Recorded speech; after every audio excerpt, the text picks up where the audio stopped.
আপনাদের পছন্দ করি না, আপনাদের বিপদ আপদ ভালো মন্দে পাশে থাকার চেষ্টা করি না, করলে হাত তুলে দেখা।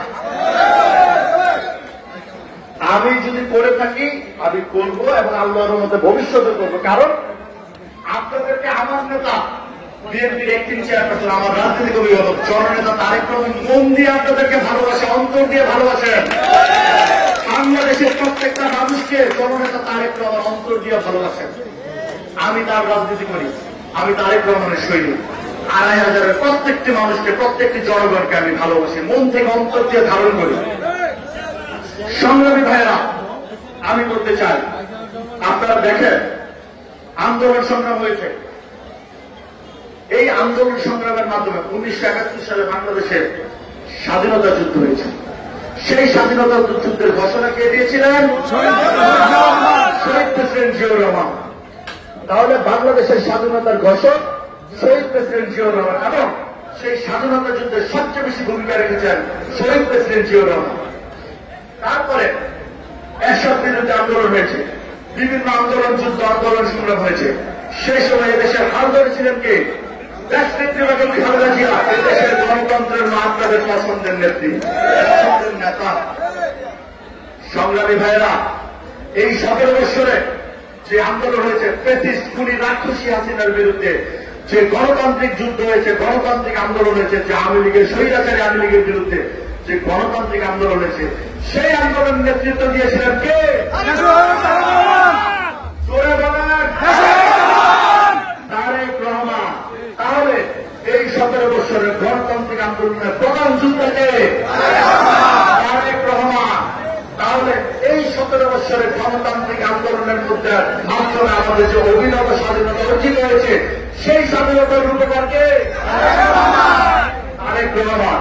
তাহলে ১৯৭১ সালে স্বাধীনতার ঘোষণা দিয়েছিলেন শহীদ প্রেসিডেন্ট জিয়াউর রহমান, তার যোগ্য সন্তান, যোগ্য উত্তরসূরি দেশনেত্রী বেগম খালেদা জিয়া এবং শহীদ প্রেসিডেন্ট জিয়াউর রহমানের যোগ্য উত্তরসূরি জননেতা তারেক রহমান আবার ১৭ বছরের গণতান্ত্রিক আন্দোলনের মাধ্যমে এদেশকে একটি স্বাধীনতা, নতুন করে অভিনব স্বাধীনতা অর্জন করেছেন। আবার বাংলাদেশের মানুষের স্বাধীনতা বাংলাদেশের মানুষের কাছে ফিরিয়ে দিয়েছেন জননেতা তারেক রহমানের নেতৃত্বে। এদেশের ছাত্র জনতা সবাই মিলে একটি বৈষম্য বিরোধী আন্দোলন করে একটি গণতান্ত্রিক আন্দোলন, ১৭ বছরের আন্দোলনের মাধ্যমে ফ্যাসিস্ট খুনি হাসিনাকে বিতাড়িত করেছেন। আপনারা ঠিক কিনা? শোনেন, কিন্তু অনেকে কিন্তু এটা স্বীকার করতে চায় না। এই আন্দোলনের রূপকার যে তারেক রহমান, এই আন্দোলনের মূল নায়ক যে তারেক রহমান, এই অভিনব স্বাধীনতার মূল নায়ক যে তারেক রহমান, অনেকে স্বীকার করতে চায় না। এটা কিন্তু ঠিক না, স্বীকার করতে হবে। সত্যি স্বীকার করা আল্লাহ তার পছন্দ করেন, ঠিক কিনা ভাইরা? সত্য করবেন, সত্য পথে চলবেন, কারণ সবাই মরতে হবে, কেউ কিন্তু সারা জীবন বেঁচে থাকবেন না, ঠিক আছে? তো সেটা চিন্তা করে সত্যের পথে চলার চেষ্টা করেন।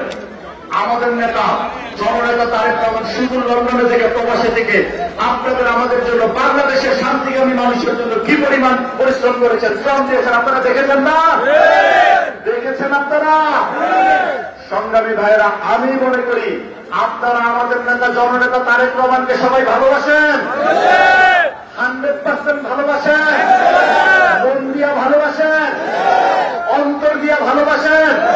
তাহলে হাত তুলে দেখা, আমি দেখতে চাই। শোনেন, যদি জননেতা তারেক রহমানকে ভালোই বাসেন, যদি ওনাকে শ্রদ্ধা সম্মানী করেন, তাহলে আমাদের নেতা যেরকম বাংলাদেশ চায়, যেরকম বাংলাদেশ গড়তে চায় ৩১ দফা বাস্তবায়নের মাধ্যমে, সেরকম বাংলাদেশ গড়ার জন্য সবাই কাজ করেন প্লিজ। কোন অন্যায় করা যাবে না, কোন চাঁদাবাজি করা যাবে না, কোন দখলবাজির সাথে থাকা যাবে না, লুটতরাজ করা যাবে না, মাদক সেবন করা যাবে না, মাদককারীকে প্রশ্রয় দেওয়া যাবে না। মনে থাকবে ভাইরা? মনে থাকবে? হাত তুলে দেখান মনে থাকবে কিনা। যদি মনে থাকে, এই ধরনের অন্যায় যারা করবে তাদেরকে সবাই সম্মিলিতভাবে প্রতিহত করবেন, ঠিক আছে ভাইরা? অনেক কষ্টে ১৭ বছরের গণতান্ত্রিক যুদ্ধে বাংলাদেশে যে অর্জন, সেই অর্জন নষ্ট করা যাবে না, ঠিক আছে? একটি গণতান্ত্রিক আন্দোলনের জন্য কাজ করতে হবে সবাইকে মিলে। আপনারা সবাই গণতান্ত্রিক সরকার চান না? সবাই চান? হাত তুলে দেখান। যদি গণতান্ত্রিক সরকার চান, এই গণতান্ত্রিক আন্দোলনের রেজাল্ট চান, তাহলে সবাই আমাদের নেতা জননেতা তারেক রহমানের নেতৃত্বে সবাই মিলে মিশে একসাথে আমাদের নেতা যে সুন্দর শব্দের বাংলাদেশ গড়তে চান, যে সুশৃঙ্খল বাংলাদেশ গড়তে চান, সেই বাংলাদেশ গড়ার জন্য সবাই কাজ করবেন। রাজি আছেন? সংগ্রামী ভাইরা, খাটকান্দার মাটি তারেক রহমানের ঘাঁটি, খাটকান্দার মাটি তারেক রহমানের ঘাঁটি, 2500-এর মাটি তারেক রহমানের ঘাঁটি, বাংলাদেশের মাটি তারেক রহমানের ঘাঁটি। সংগ্রামী ভাইরা, এদেশের একমাত্র নেতা, সকলের নেতা, একজন সকলের পছন্দের নেতা কে? তারেক রহমান। আপনারা দেখেন একজন মানুষ কিভাবে পরিশ্রম করতে থাকেন। আমরা অনেকে যাই, অনেকে সালাম দিতে স্কাইপি করতে বিভিন্ন ব্যাপারে, আমরা কিন্তু যাই আধা ঘন্টায় চলে আসি।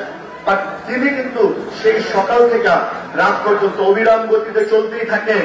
একজন মানুষ এভাবে কষ্ট করছেন আপনাদের জন্য, বাংলাদেশের জন্য। আপনারা সেই কষ্টের মূল্যায়ন করবেন না ভাইরা? করবেন? জোরে বলেন। যদি সেই মূল্যায়ন করেন, তাহলে অবশ্যই আমাদের নেতা জননেতা তারেক রহমান সেই 31 দফা ডিক্লেয়ার করেছেন, সেই বুকলেটটি সবাই পড়বেন, 31 দফা নিয়ে ঘরে ঘরে কাজ করবেন, ঠিক আছে? আমাদের নেতার বাণীর মেসেজটি পৌঁছায় দিবেন, 31 দফা বাস্তবায়নের মাধ্যমে সুন্দর সুশৃঙ্খল আগামীর বাংলাদেশ গড়ার জন্য কাজ করবেন। সেই বাংলাদেশ নিয়ে স্বপ্ন দেখছেন আমার নেতা, আমাদের নেতা, বাংলাদেশের মানুষের পছন্দের নেতা, হৃদয়ের নেতা, জননেতা তারেক রহমান। ঠিক আছে ভাইরা, আমি আমার বক্তৃতা দীর্ঘায়িত